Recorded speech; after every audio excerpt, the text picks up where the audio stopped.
Hi, everyone. My name is Kelly, Hello. and I am the Program Services Coordinator for Study Abroad program here at SMCCCD. Welcome you all to join our for 2025 Gilman Scholarship Info Session and Essay Workshop today.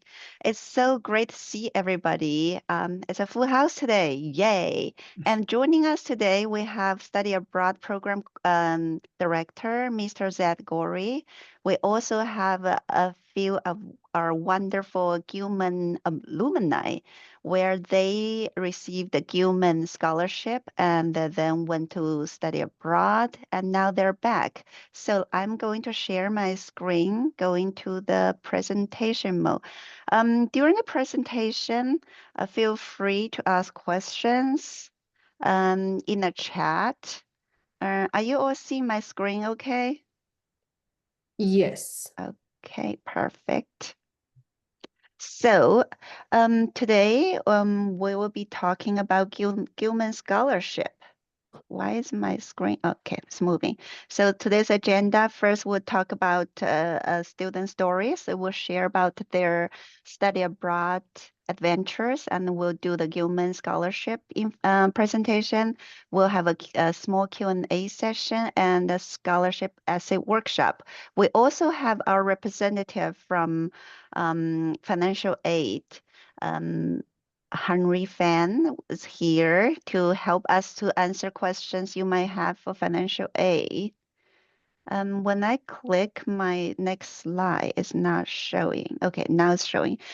This, do you see that picture? This, Yes. perfect. Thank you for letting me know. My computer is not showing the right thing. Uh, yes, this is our program director, Mr. Zad Gori.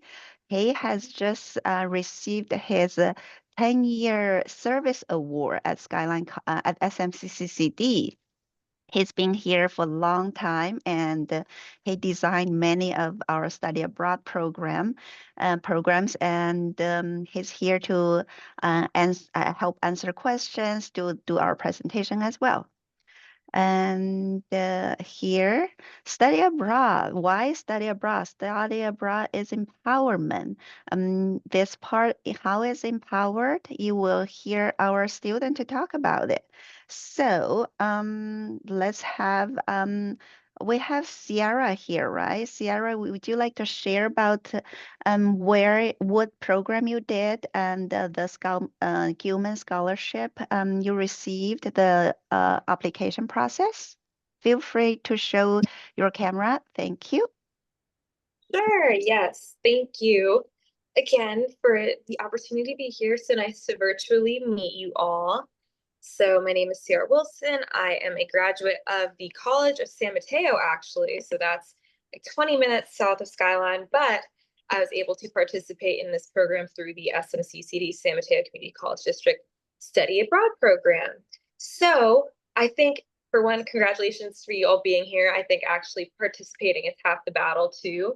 I was at this exact same time last year. I actually think it was in the springtime that I applied. So it was in around February or March of this year. But showing up to the session and really getting the information is one of the best things you can do. So thank you all for participating. The Gilman Scholarship is a really great resource that is provided by the government. As far as I'm understanding, that's a federal scholarship. So when you apply, you will get, there are only a couple requirements for it. So being Pell Grant eligible, as well as, I think if anyone wants to pipe in and say any of the other requirements off the top of their head, but not that many requirements.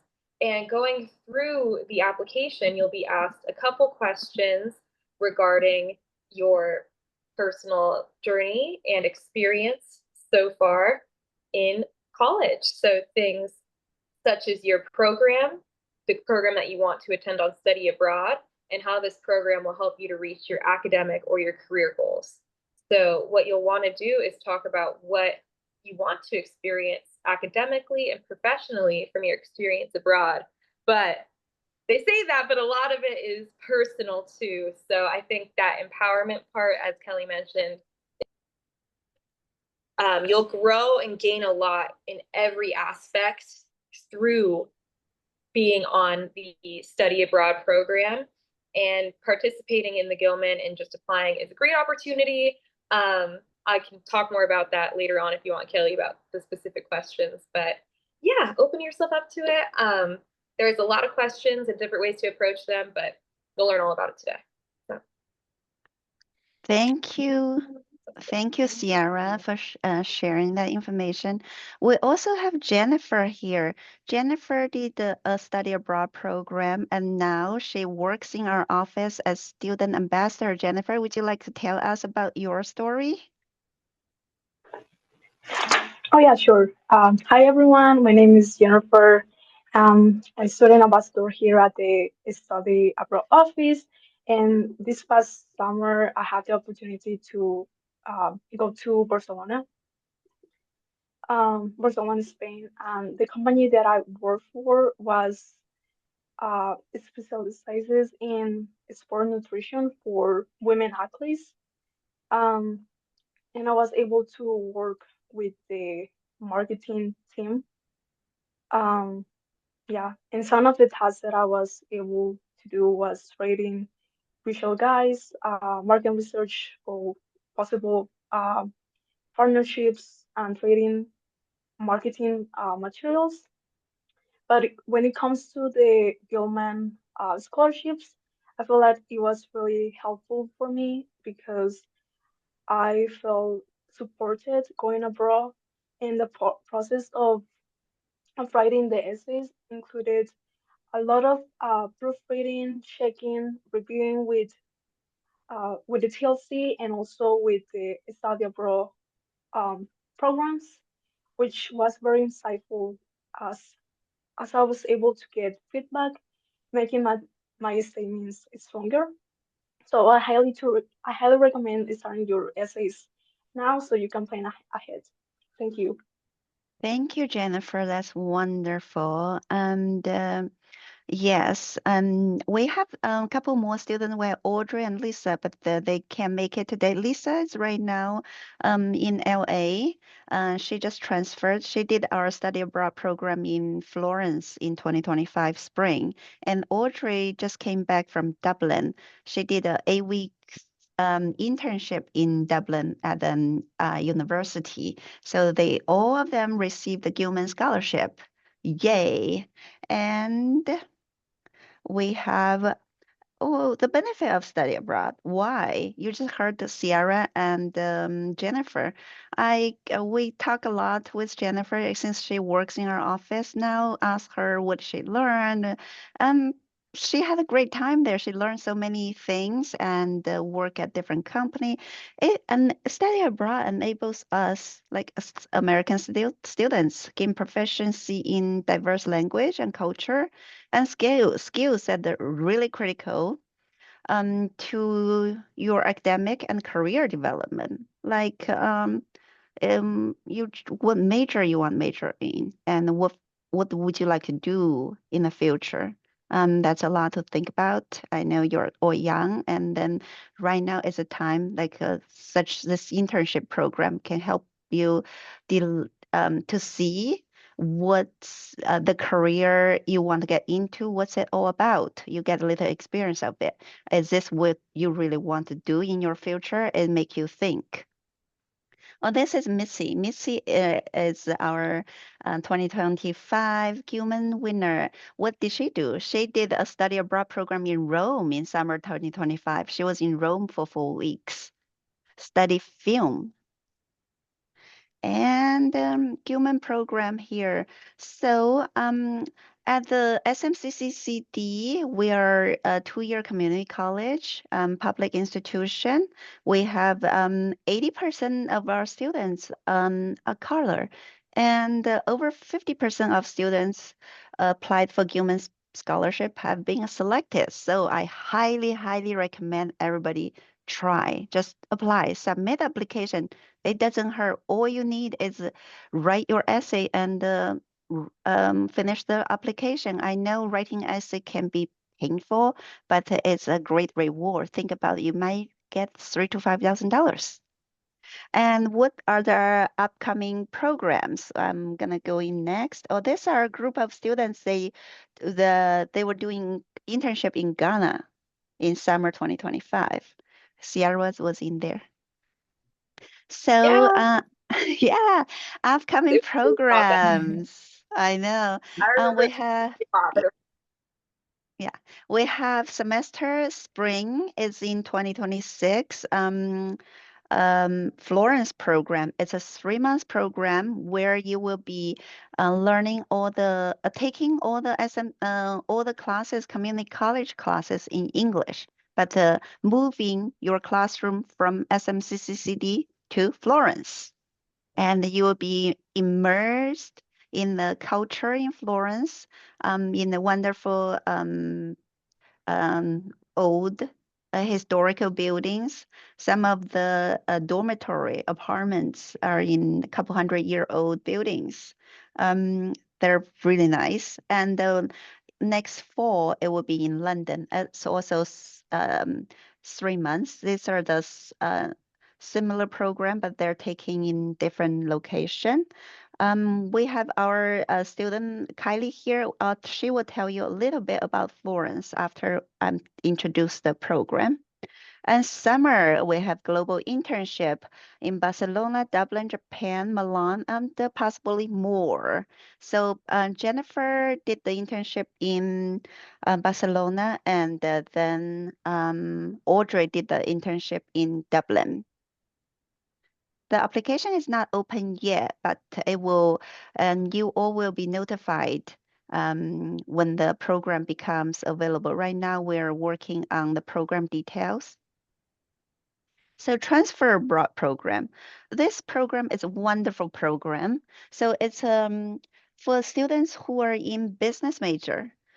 If you're in business major, you get your associate degree here at Skyline College, College of San Mateo, and Kenyatta College. You can transfer, instead of transfer to UC or CSU, you can transfer to France.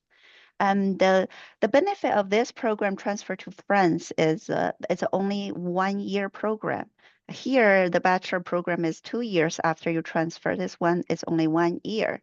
Um, you have you can also stay for the master program in business. That's also 1 year program. Basically, within 2 years, you can get your master degree in business.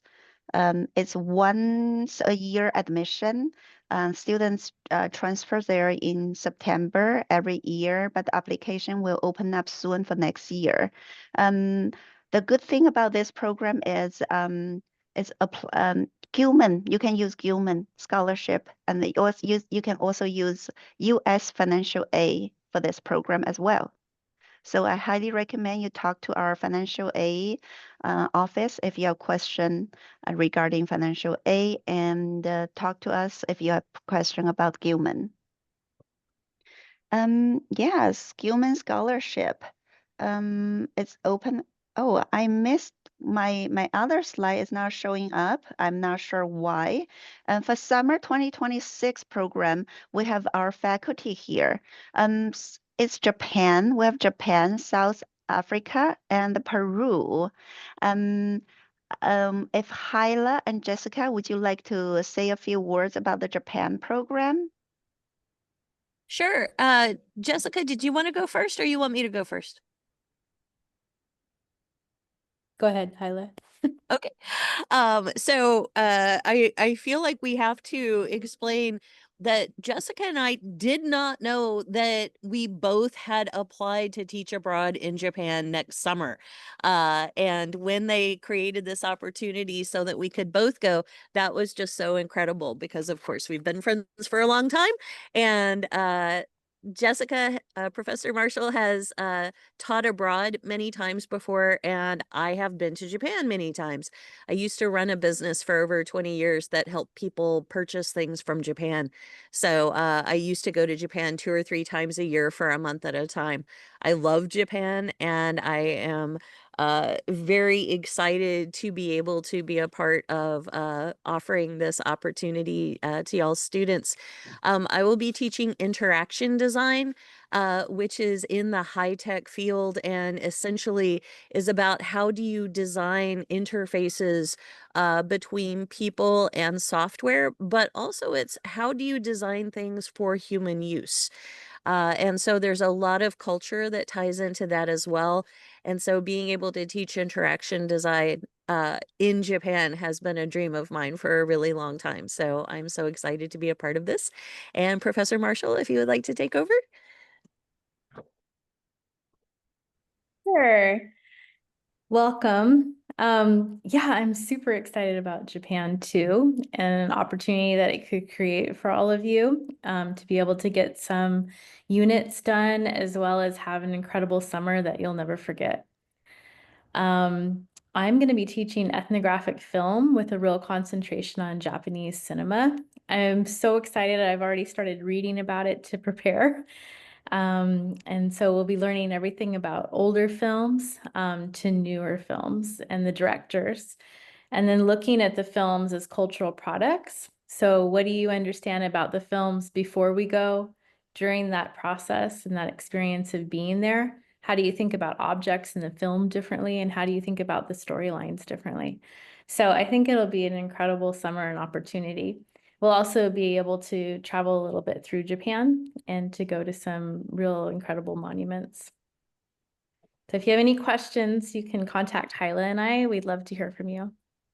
Thank you. I post a Japan program link in the chat. Feel free to click on the link. You see what the program is about, the course detail. Right now, we don't have the pricing posted yet. We will update that soon. And yeah, I also posted the link for our summer Peru program. I see Professor Mahani just joined. The Peru program is it's a science class, environmental science. Professor Mahani, would you like to talk about the Peru program? Feel free to unmute yourself.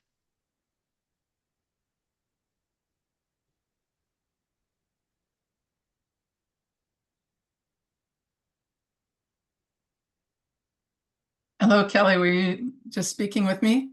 Oh, yeah. I said, because Hyla and Jessica just talked about Japan program. I saw you pop in. I thought if you want to tell students about the Peru program in Sure. a minute or so. Okay, sure. Sorry I'm late. I just popped in, so had something unexpected come up. But yeah, I hope that some or many of you are considering our summer program to Peru this summer.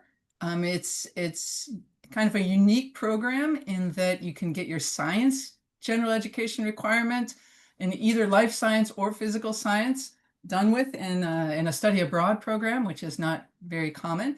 The class will be actually in the 8-week summer session. So about 6 weeks of the class will just be normal summer session, and then 2 weeks will be in Peru.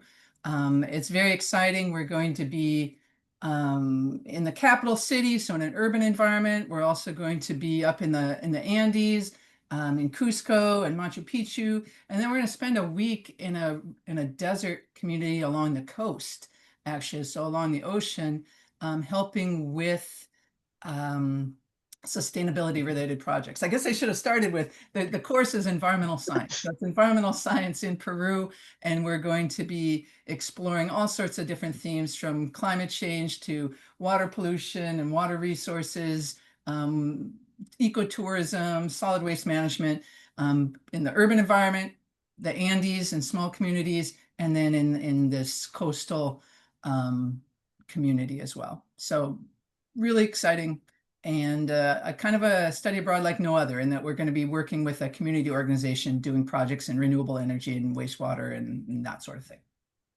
Thank you so much, Professor Mahani, for talking about Peru program.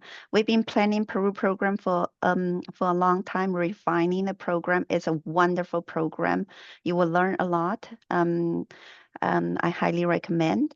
Now we have for next spring, we have Florence program.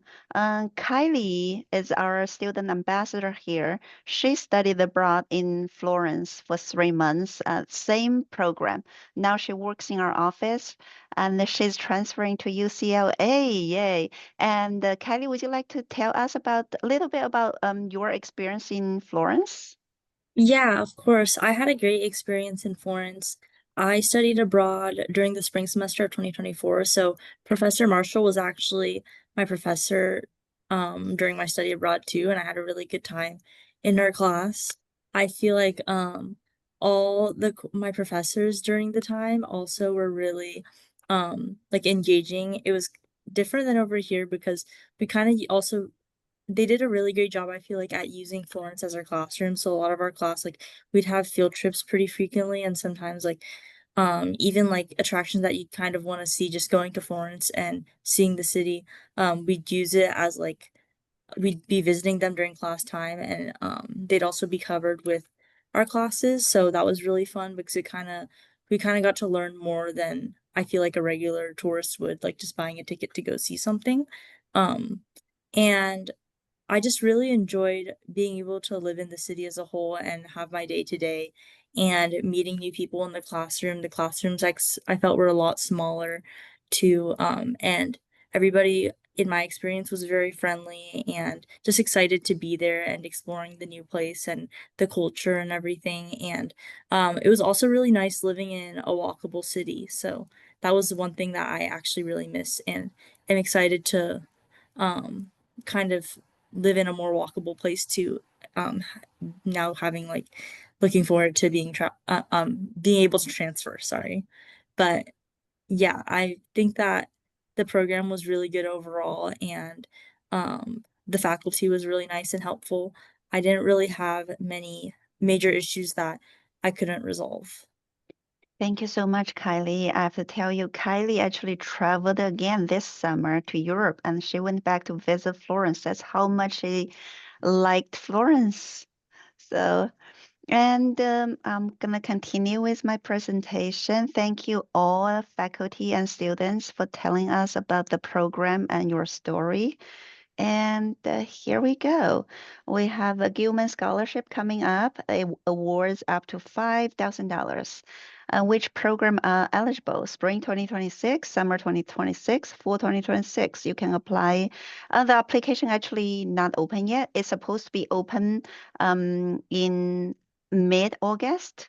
But the Gilman hasn't opened it up. The application it will be any day from now on, and the application will close on October 3rd. So since this is a very compatible program, I highly recommend you get ready early. When the program application opens up, apply right away.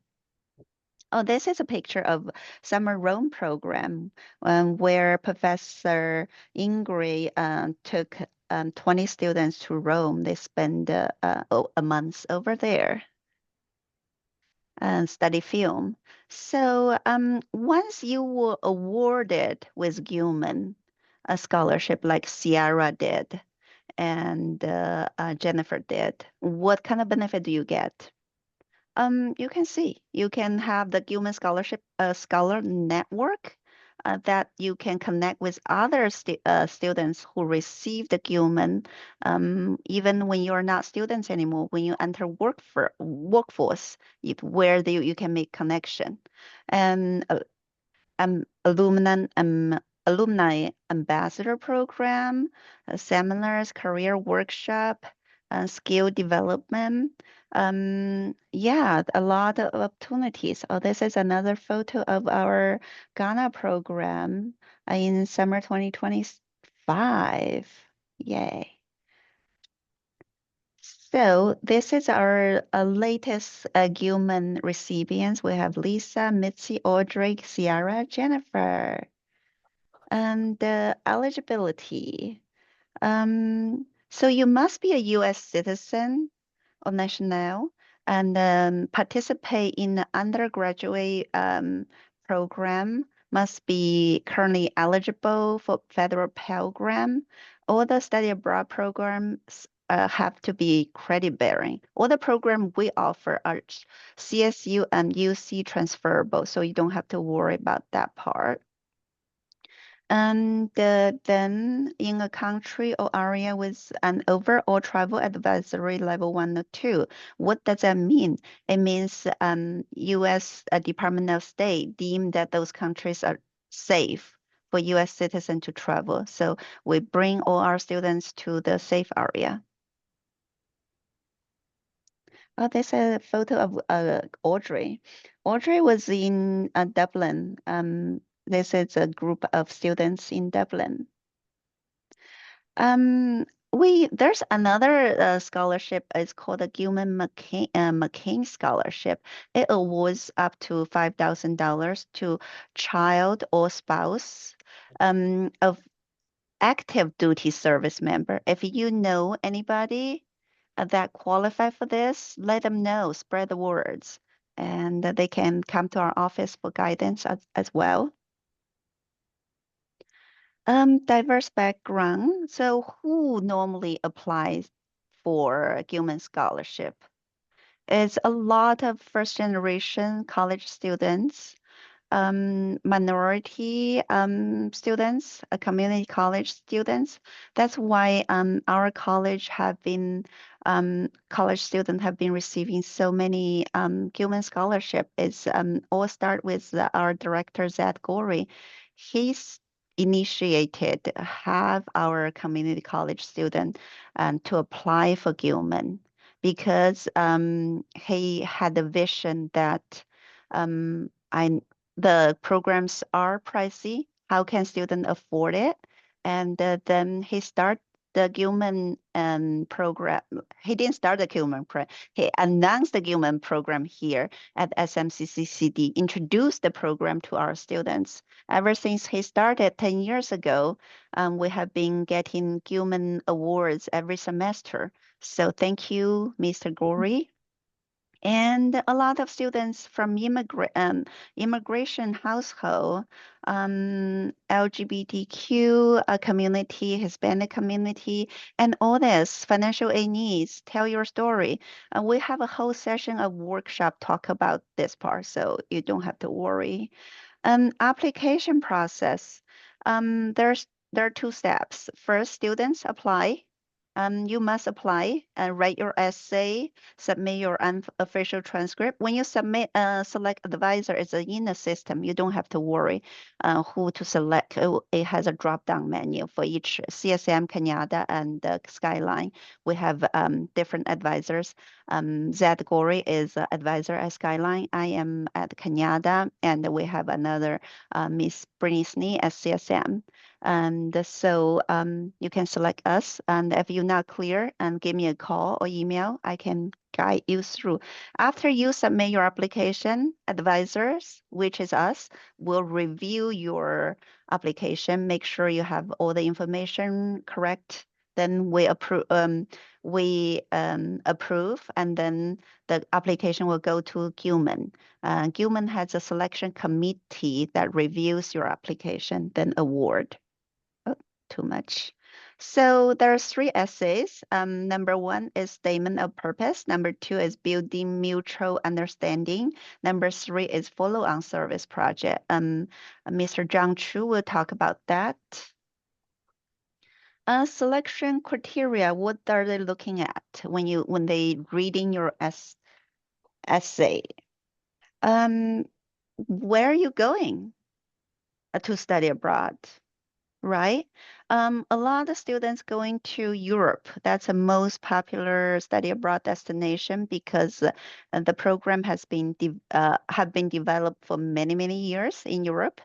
But the last program in Asia or South America or some other more deemed as exotic place, such as Peru, Japan.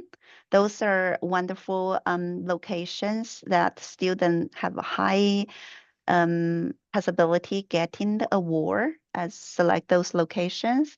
And community impact. What are you going to do after you coming back from study abroad trip? Are you ready academically? What's your GPA? What is your background? Don't be afraid to tell your story. If you have a diverse background and your parents are immigrants and you just immigrated from another country, you have any other difficulty in life, and don't be afraid to tell those story and then your plan to overcome those difficulties, obstacles. It shows your resilience that even though you have so many obstacles in life, but you are still trying so hard to pursue your dream to study abroad, to explore the world. Many of our students have never traveled abroad. So this is really their chance to explore another country with the safe guidance and also gain the transferable units.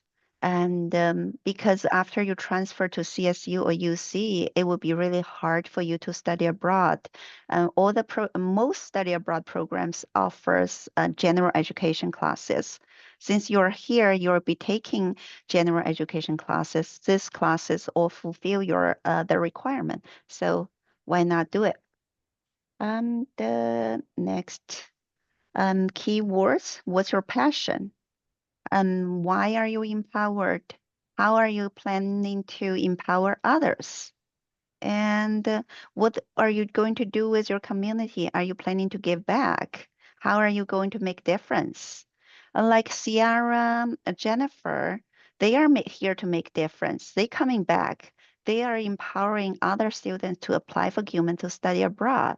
They are doing a community service here because they saw the benefit from the program. They want more students to learn. So I highly recommend you connect with Ciara or Jennifer if you have questions.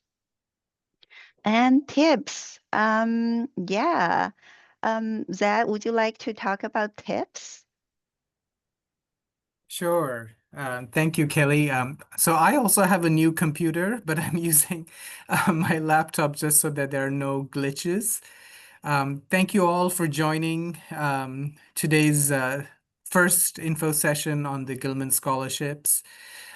We didn't have someone speak about our summer South Africa program, but I just wanted to let everyone know that that is also one of the short-term summer programs for 2026. It's for 2.5 weeks, beginning mid-June.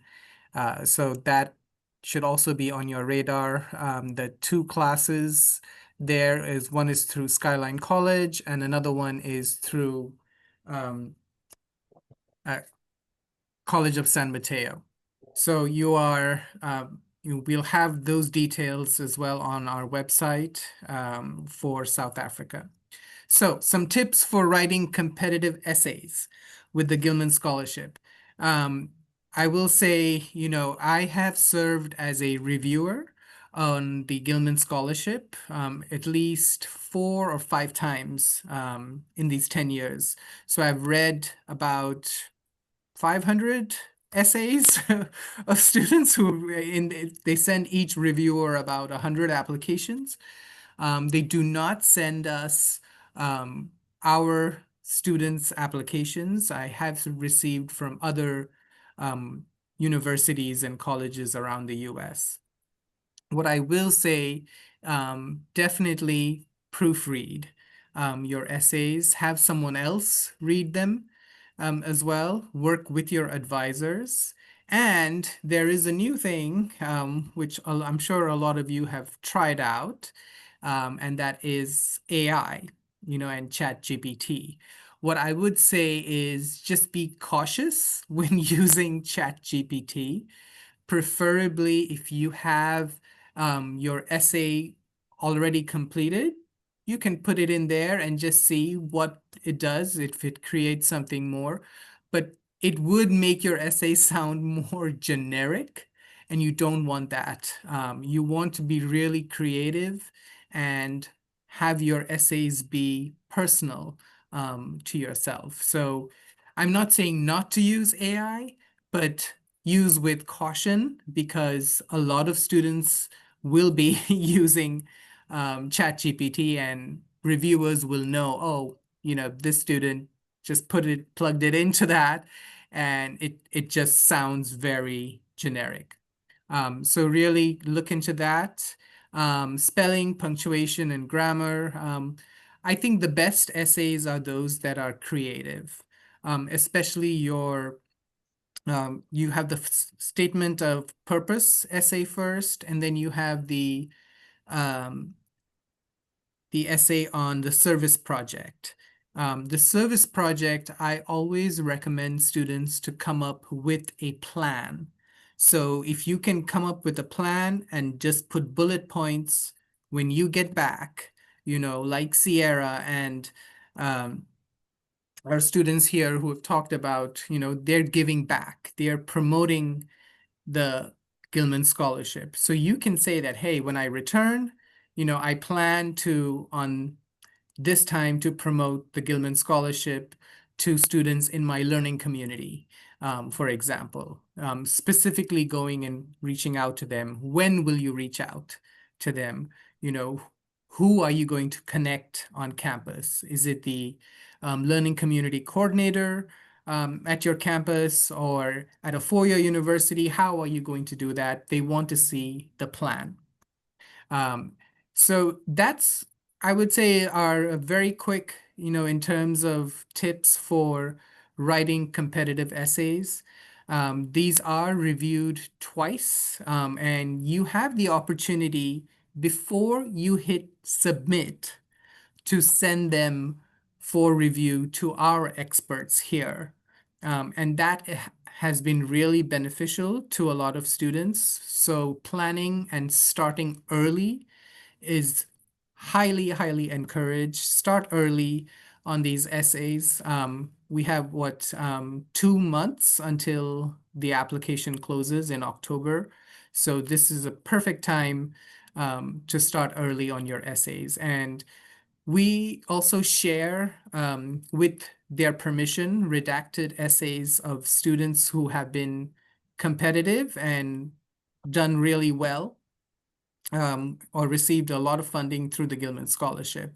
So make sure you ask for those.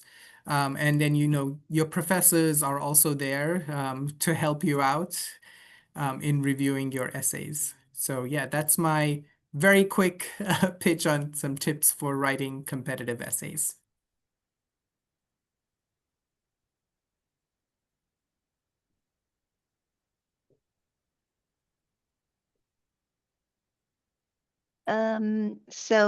I can talk about the deadline and timeline. The application will open anytime, and then application ends. The closes on October 3rd. Make sure don't miss it. And the application tip, actually, Zed already talked about this. I'm gonna skip this. Yeah, make sure you go talk to financial aid. There are other scholarship too. And this one, AFS Ambassador Scholarship, we can use for Barcelona and Florence and the London program. And the Fund for Education Abroad, the application is actually open on July 30th. Just opened in July. It will close on September 17th. Make sure you apply for as many as possible, all the scholarship. And financial aid, we have Henry here. Henry, would you like to introduce yourself and then say a few words about how Pell Grant works and if students have question? Yeah. Hi, Thank Kelly. you. Can you all hear me? Yes.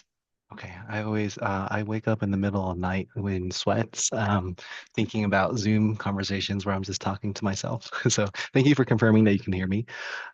So I I second with what I said in terms of it's so awesome that you all are considering studying abroad. It really can be transformative and life-changing. From the financial aid piece, if you are eligible for FAFSA, so if you're a US citizen or eligible non-citizen, let me actually get the comprehensive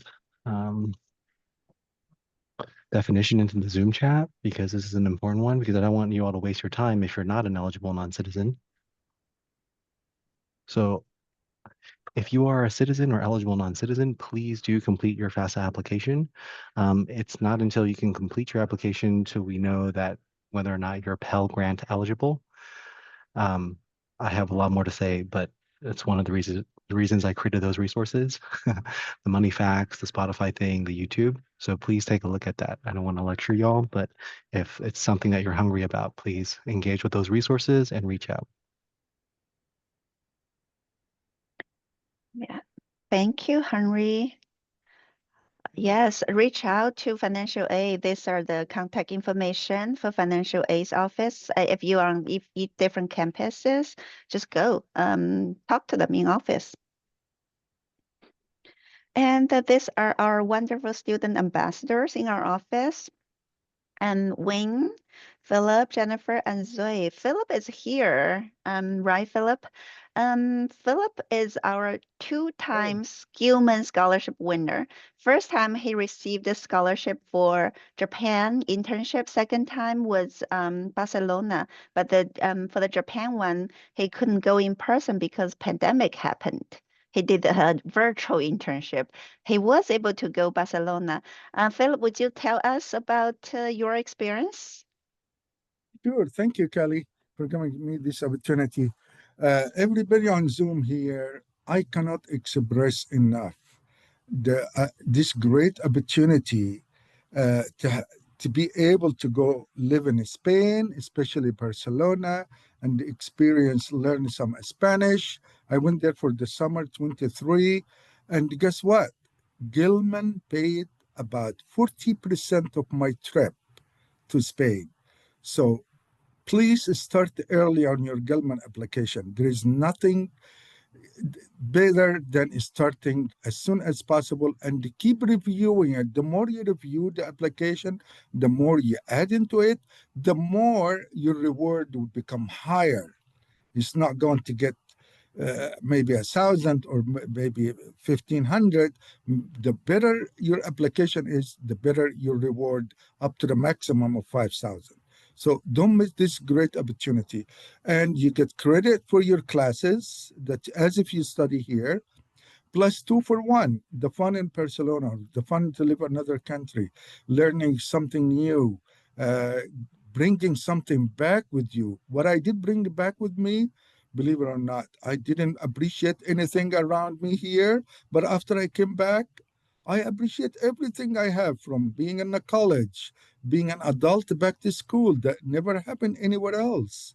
Appreciate the facilities, the material, the equipment, the flexibility, appreciate the society. So there is so much to learn, and I would really encourage you not to miss this opportunity. And we are here for you.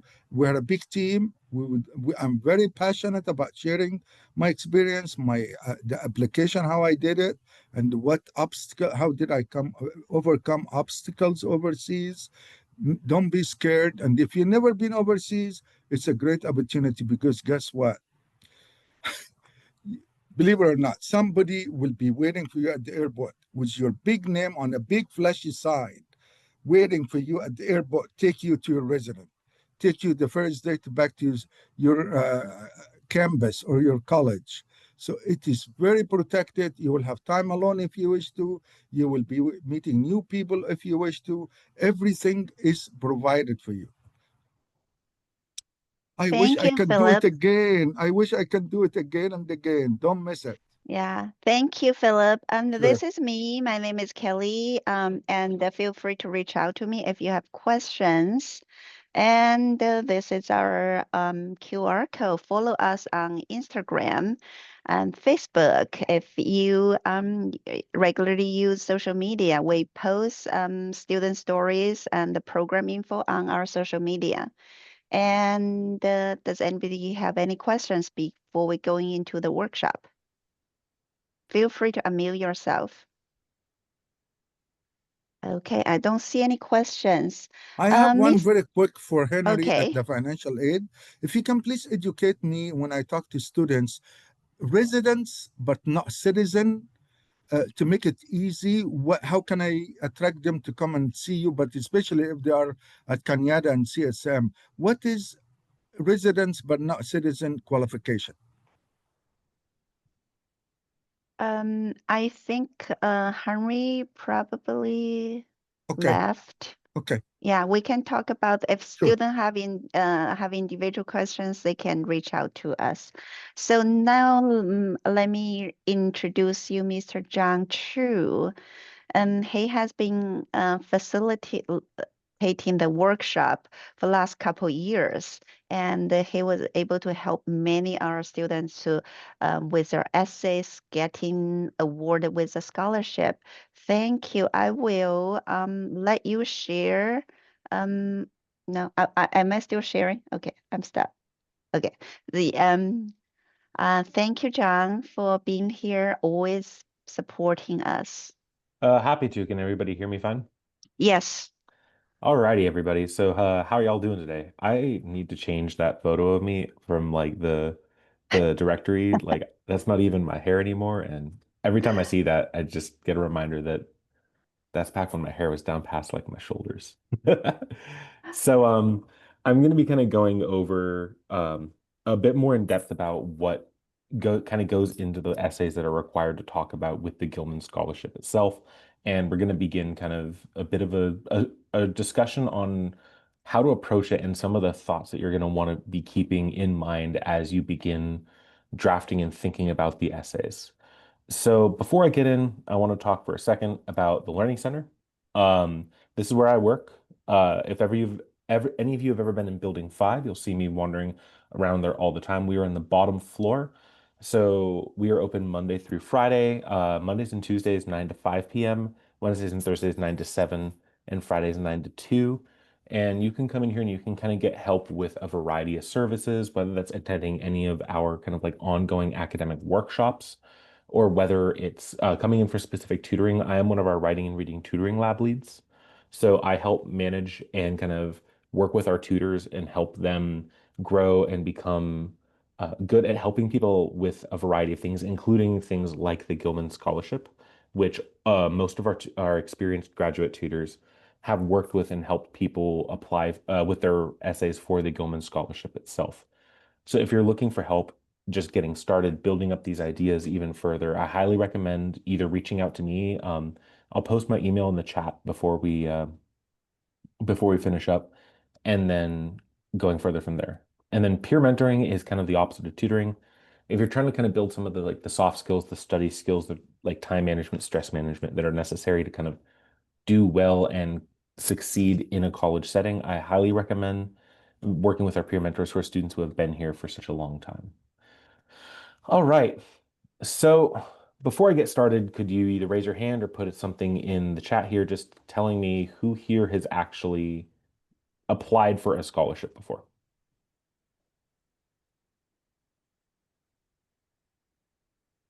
See a couple people. It's always good to hear. And I mean, that makes me good to hear. So you have kind of that first step done, that there's this process of we have to submit an essay, we have to kind of get that groundwork done early. And one of the things that's really cool about what we're going to be talking about here today is that a lot of the tips and the tricks that we talk about can be kind of applied to a lot of any scholarship that you're applying to. Some of the content we're going to be discussing here is going to be specific to the Gilman Scholarship. But if you're applying for UCs and you have your personal insight questions, if you're applying for any other kind of scholarship, so especially the personal statement's going to be relevant. And to speak a little bit about I'll get into that in a second. So, as was mentioned earlier, there's three essays that you're going to be having to write in order to become qualified for the Gilman Scholarship, and that's the statement of purpose, which is these are also called personal statements in many ways. In many cases, those can be used interchangeably. There's very slight differences, but and the big thing about this has a cap out of 7,000 characters, which that is about 1,500 words with spaces included, roughly. And then you have to write two minor essays, one which is called Building Mutual Understanding. That's a limit of 3,000 characters, which is about 600 words with spaces included. So we're looking at between about 3-ish pages for the statement of purpose and about 1 to 1.5 pages for the Building Mutual Understanding and then the follow-on service project proposal. which is the same requirements as the building mutual understanding. So for the sake of time today, we're going to be kind of focusing mostly on the statement of purpose and kind of getting that discussion started, and then the building mutual understanding. When I've been working with students and helping people out, these are the two that people tend to struggle with the most, and kind of getting the ideas going for those ones are generally need the most support. So we're going to be spending at the time that we have focusing on that. Any questions before we start? All righty. So personal statements or a statement of purpose. A good statement of purpose answers 3 core questions. And this is something that is applicable to almost any statement of purpose or personal statement that you write, and an approach that you want to think about when you're developing your personal statement and your statement of purpose is spending a pretty deep amount of time thinking through these 3 questions. Is there any volunteers who would like to read out the actual definition of a statement of purpose, or should I do that myself? Feel free to unmute yourself if you'd like to do a little reading. It's also 4 p.m. I understand if y'all are just wanting to listen. It's okay too. All righty. So a statement of purpose, it's sometimes referred to as a personal statement, tells admissions committees who you are, what your academic and professional interests are, and how you'll add value to the program you're applying to. This is taken from Northeastern University. It's the most clear and concise definition that I've been able to find that I appreciate with this idea, because we keep hearing these ideas of like, what is a personal statement? What does it mean? And we never actually get a core understanding of like, why do we have to write them? The way I look at a personal statement or a statement of purpose is it is a chance for you to introduce yourself to the reviewers and to the committee. It is a chance for you, because interviews can be intimidating, they can be scary. There's some people who are not that comfortable kind of being put on the spot like you would in an interview. This is a chance for you to kind of like say what you want to and introduce yourself and introduce what makes you you in a way that you have the chance to edit, that you have a chance to bring forward. So when you're thinking about what a good personal statement or a statement of purpose ends up looking like, I take these 3 ideas as the 3 questions that I want to build from when I'm beginning to answer. Who am I? So this is not just your name. This is what makes you you. We all have a variety of factors that make us who we are, different labels of our identity, our life story, the lived experience that we have that we bring to a table. This is a chance for us to talk about who we are in so many different ways. What is the connection that you have to the place that you're applying? Why are you interested in this? That's something a little bit, but these are kind of thinking through what makes you you is the most important thing. Making it so that the people who are reading these essays are able to have a solid understanding of like, what are you wanting to, like, who are you when you come to the program itself? And it isn't just, hi, my name is John. It's what's your major? What do you want to do in the future? What does studying abroad do for you as a whole? Everything along those lines. And that kind of leads into the second one, which is this idea of what do I want to do? So when we have these kinds of questions, a lot of the times it is good to walk in with a very solid understanding of what you are wanting to do and get out of studying abroad into anything that you're applying to. And I always say that trying to focus on how to put this, trying to focus on being clear and concise about your goals, what you are wanting to do with those goals, and how the program itself will help you reach those goals will make your application and your essay seem incredibly well put together and well thought out. Could people students who are in the chat, please type in like, what is your career goal? What are you looking to do, and what are you looking to both get out of college, get out of studying abroad, but like, what is your goals that you want to do after college?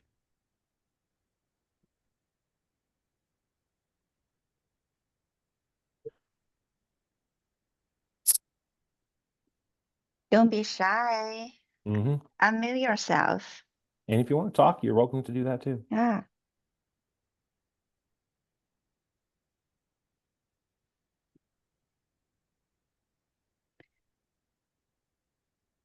I guess this is time that, oh, thank you.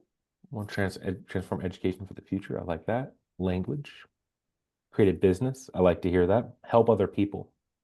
So this is the kind of things that we want to see, which are great, where there's a core, clear goal that you're walking in with.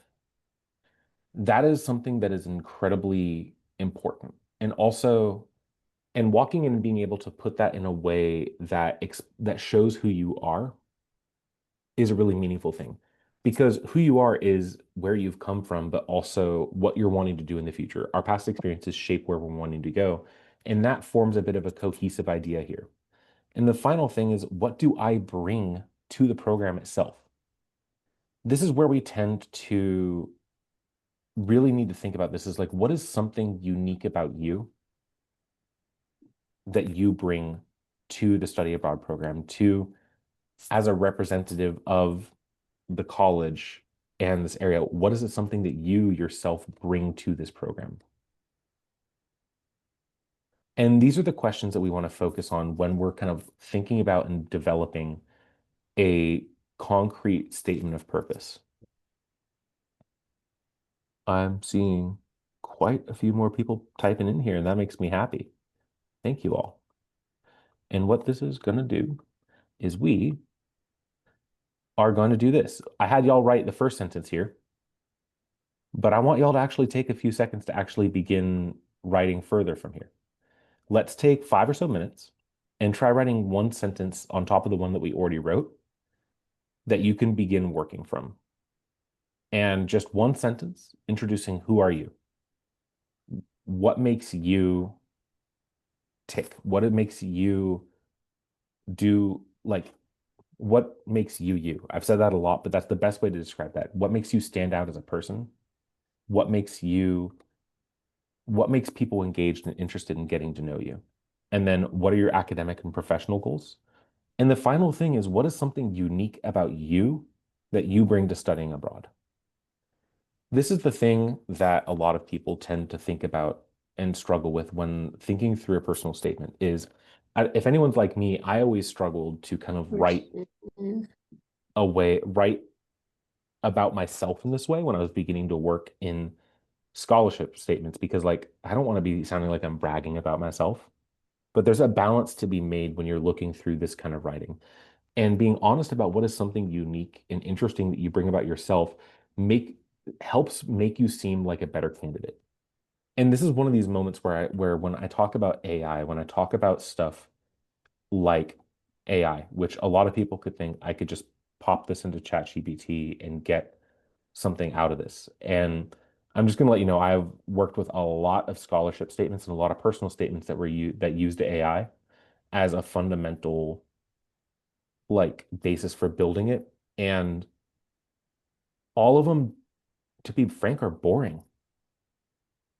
As human beings, as people, we have so much lived experience that we bring to the table when we're developing these statements, when we're developing the kind of writing, that when you use AI, it kind of uses such generic language that it doesn't capture the uniqueness that you as an applicant bring to the table. So that's the warning that I have for AI is, if you're looking to just get that final word for the sentence, if you're looking to have it like re-summarize what you're writing to make sure it makes sense, those are great uses of it. But like using it to develop and build up those sentences and build up the actual ideas is robbing you of your chance to actually share your story. And that's the most concerning thing with using AI for especially these kinds of statements, because it's so deeply connected to who we are as a person. I mean, I think when we talk AI, when we talk about a lot of stuff, it's a great tool for, once you've written stuff out, once you have your working stuff together, posting it into ChatGPT and saying, hey, can you summarize what this essay would be about using this outline, just to make sure things make sense. And that's why I recommend doing this. And these are the kind of things that if you meet with one of our tutors and work with us, that we can help you develop and build. So let's take a couple minutes just to try to write through what is something unique that you bring to the table here. All right.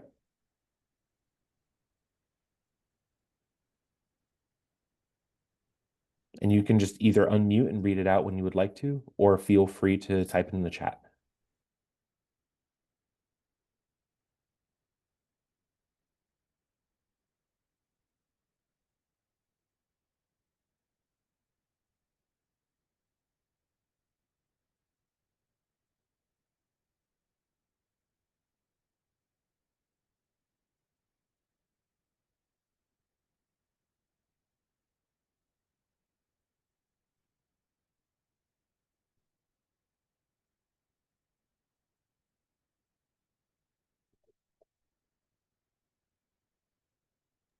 Oh, Morgan, I know that all too well.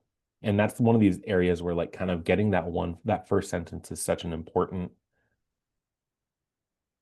thing in getting kind of the ideas going. And I think when we think about something unique, the biggest thing that helped me with that is thinking less from a perspective of I'm bragging, but just trying to tell my story.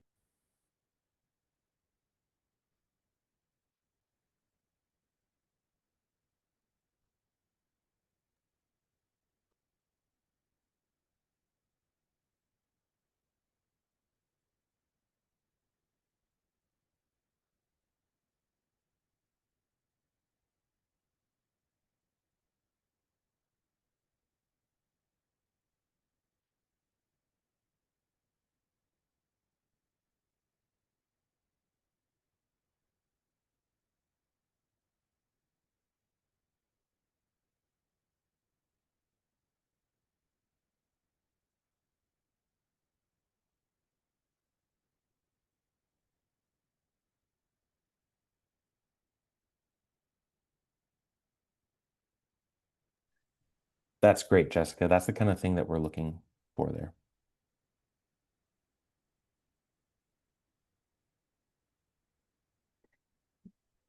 Perfect, Irene.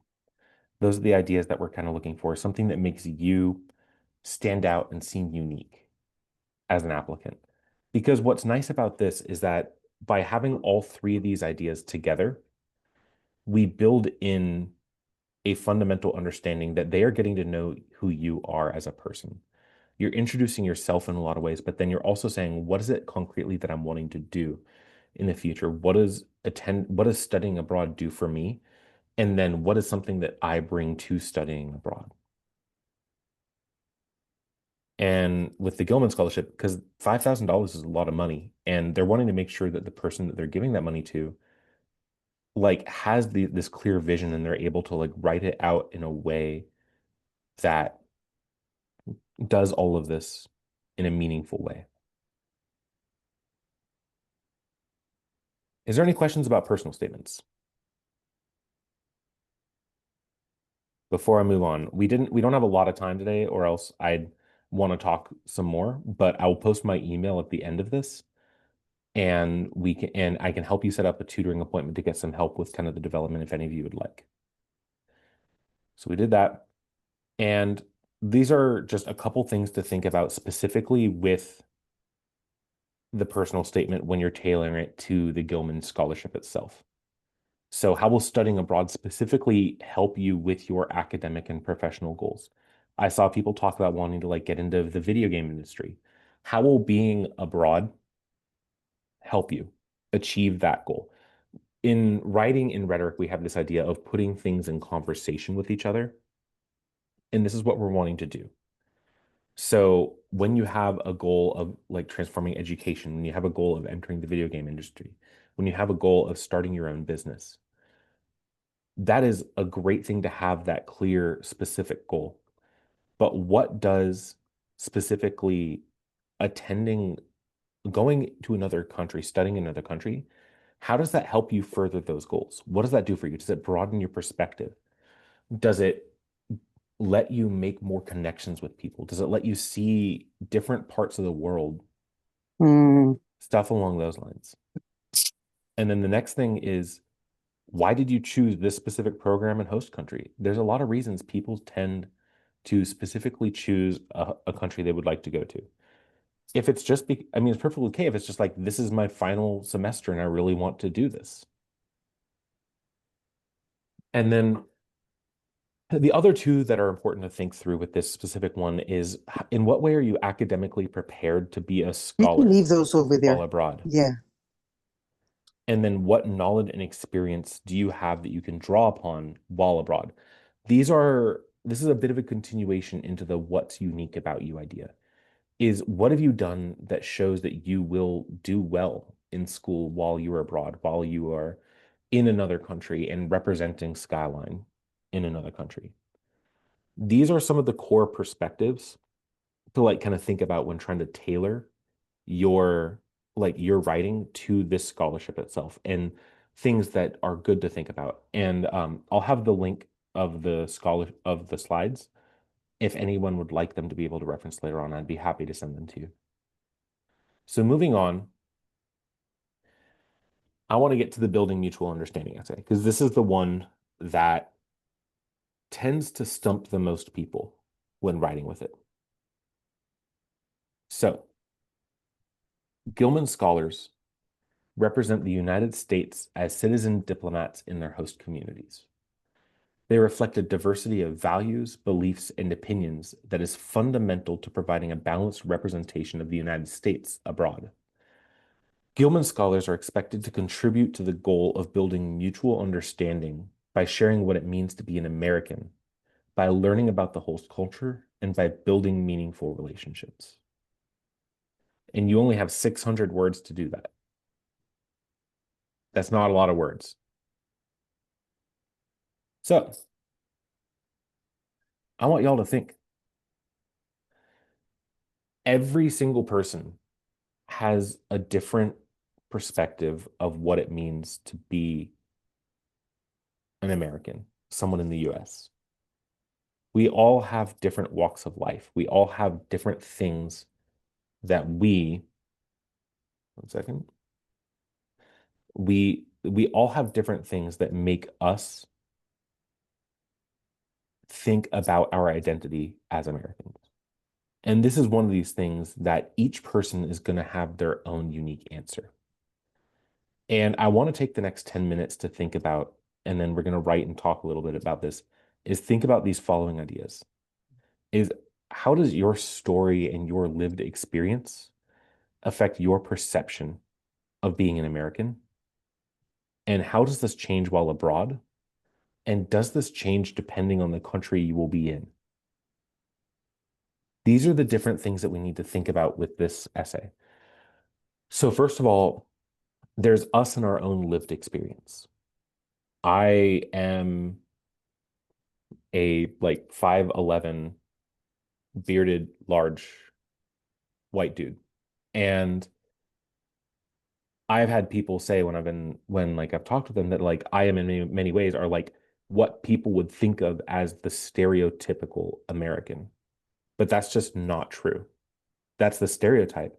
But there's so much more to what that means in being an American than just who I am. And this is one of these things, is there's so much to these stories that can be shared, so much that can be talked about when you're trying to answer this, that building up and understanding your own story, how does your identity impact your relationship with being an American? And then also, and here's something that I want everybody to write in the chat. How are Americans viewed around the world?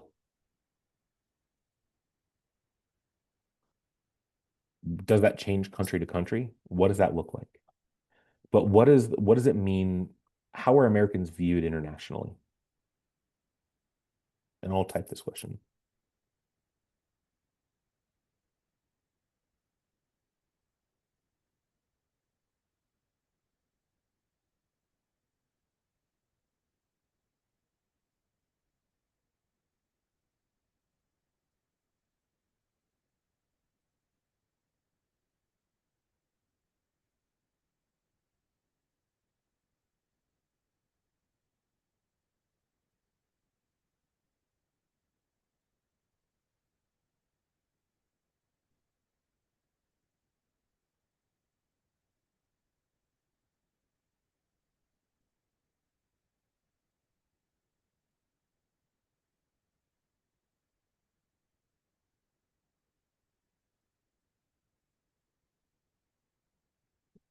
what I like here is that we've had very different things get posted in the chat here. And I think that's that's what's important here is we all have these different views, experiences for how we are viewed internationally. And there's all of these different perspectives that exist. And there's so much that we're able to get into when talking about this. And there's so much for people to think about is in the current age, what does this look like? Right now, what does this look like? Does this change depending on what country you're going to? These are all the questions when we're talking about and talking through the idea of what does it mean to be an American that we need to be thinking about.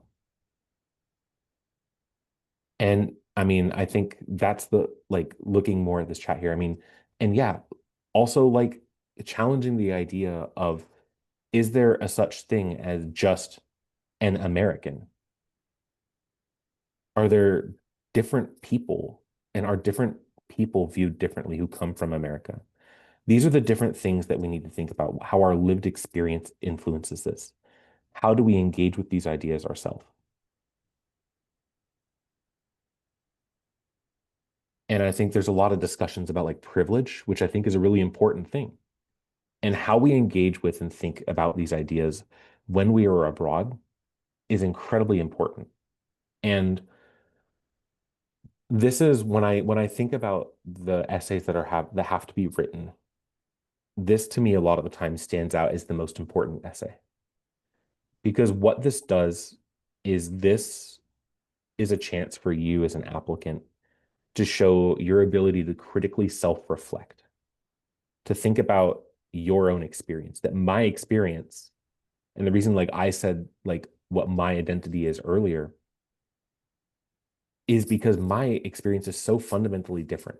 The perception of what it means for me to be an American, the privilege that I am afforded, is so fundamentally different.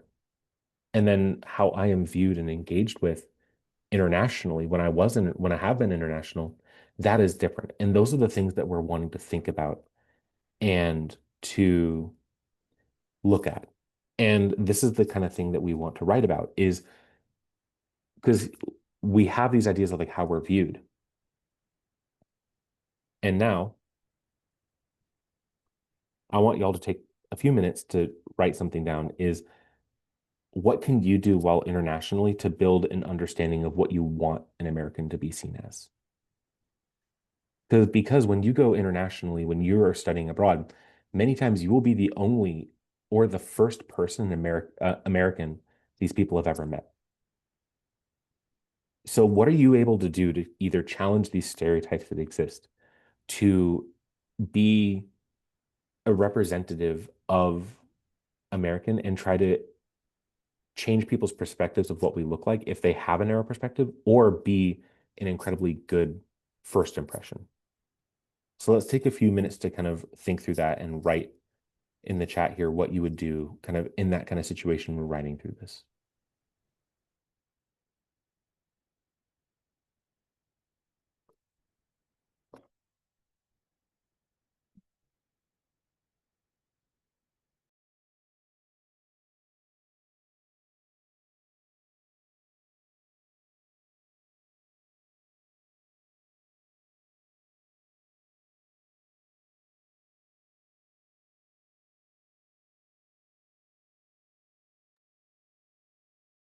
And I also understand this is a pretty personal thing. So if you don't want to share this, you don't have to post it in the chat.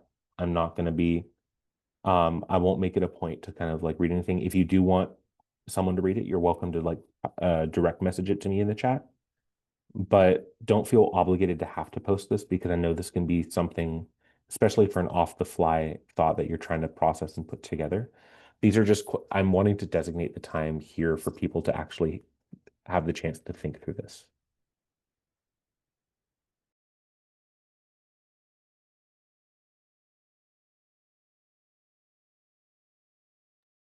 That the loudest ones are not the majority. They're not usually the majority.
I'm seeing some great reflections being posted in the chat. Thank you.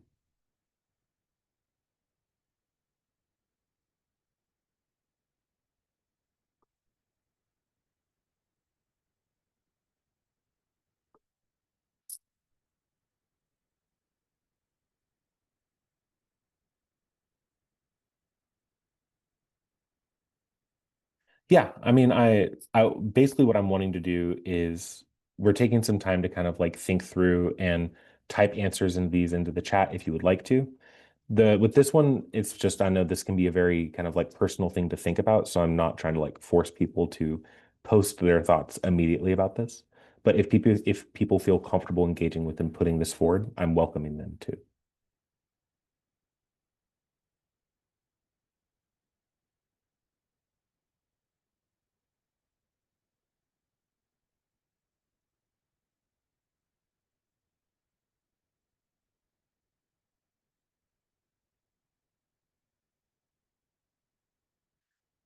Yeah, it was just multiple questions. We're just trying to like get a lot of the writing done or a lot of the early brainstorming done so that if you decide to kind of like go, there's no redoing. If you want to, you can.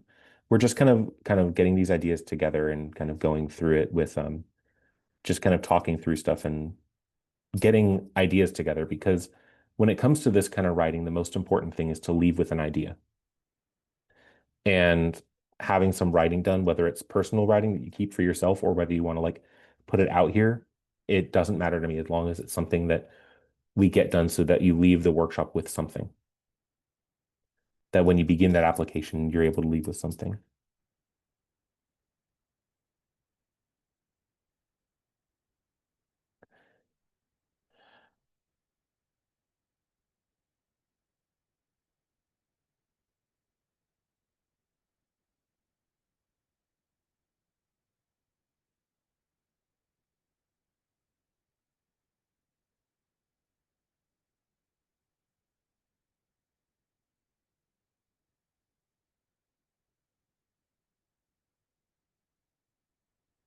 Alrighty, let's take like one more minute if anyone has any more thoughts they want to put forward about this.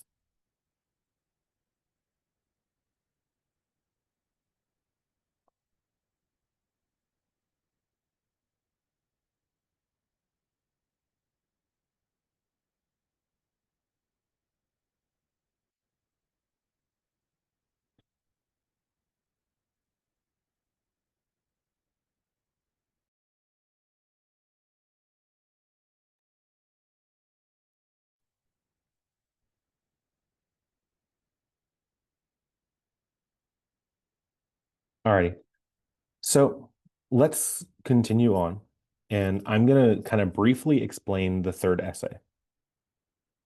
And great. I I like that people are still putting stuff in there. Thank you. But I want to briefly kind of go through the third essay that we have to write for this program. This is the follow-on service project proposal. And the main point about this is you need to develop an idea of something that you want to do to increase awareness of both studying abroad and the Gilman Scholarship when you return back from your trip. So we tend to, a lot of this, and this was talked about earlier, which they did a much better job than I have it kind of explaining at the core what this is focused on. But a lot of this is just developing an idea of the things you want to do to make people aware of these opportunities, because this is such an important and an amazing opportunity that not many people know about. How can you build awareness of it? So here is one example that was from one of the winning essays where they delve into kind of that they want to do experiences with the middle college, which is one of our high school programs, at the three colleges. And in the beginning of the fall, they'd visit them and give a presentation about studying abroad, and that they'd be doing a YouTube channel while they're in Barcelona. And while doing that, they'd be maintaining like a frequent social media account to kind of keep track of things. The big thing about this thing is focusing on what is something that you're able to do to give back to your community, and how can you teach people about this experience studying abroad? The big thing that I tend to focus on with this is walk in with a core idea rather than I want to tell people about it. what is a way that you are able to inform people about these opportunities in a way that's unique, and it's a way that reaches a lot of people. So I tend to say, focus on getting the personal statement and the building mutual understanding essay going before you begin to touch this one, because those are the two that tend to require the most critical, like deep self-reflection about how do you want to think about or like engage with these ideas. And this one will kind of come after you've solidified your idea of who you are and what you bring to the program and what you want to do. These are the kind of things that you can work with and talk to people about and build from there. And I'm sure you can talk with anyone who's both done study abroad themselves or any of the people working with study abroad like Kelly to kind of talk through the different ideas that people have done and maybe try to get your own inspiration of where to go from there. The whole framework, though, is how can you increase awareness about this? This is a deeply underutilized experience and deeply underutilized resource. And what are you able to do to get more people engaged and more people interested in it? So I have 3 minutes left, and I wanted to leave a couple minutes for if anybody had any questions for me that I could answer them. I'm going to post my email in the chat here, that if anyone has any questions they would like answered, I'd be happy to respond to your email or set you up with a tutoring appointment with one of our tutors so you can begin developing and building these essays. My email is chuj@smccd.edu. I just posted it in the chat. You are absolutely welcome to send me an email. I'm also in Building 5 in Skyline College. So if you're wanting to come by, say hi, and talk with me in person, I'm always happy to kind of help you get set up. Hi, alrighty. Could you send me in a message your student email, Irene? And I'll reach out to you and help you set up a tutoring appointment. Yeah, using the message function here on Canvas, and I'll set up a tutoring appointment with you, with one of our tutors who's worked on the scholarships a lot.